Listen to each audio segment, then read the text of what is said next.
Hey guys, Crystal here for Unity. I have this really golden card with this gorgeous pear from April's Kit of the Month, lots of gold nouveau, and the sweet sentiment from Bluebird Swag.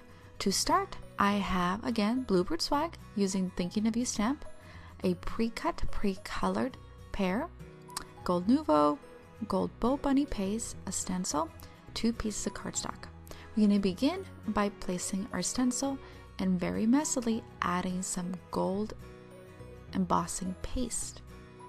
I am not going to cover the entirety of this card because I do want to be able to show the background of that cardstock.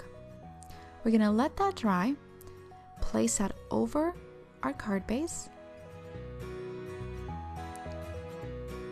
and then we're going to place the pear using foam adhesive and place that on the center. With the gold nouveau drops, I'm going to place some drops onto the center of those florals and letting that dry. Now with black ink, I'm going to stamp Thinking of You from the Bluebird Swag and cutting that. Once I've trimmed that, I'm going to place this using foam adhesive onto the card base, finishing off more gold nouveau. What do you guys think? Do you like it? Please give it a thumbs up if you loved it, a sweet comment below. I'd love to hear your thoughts about this golden beauty. Thanks so much for joining me. Have an awesome day.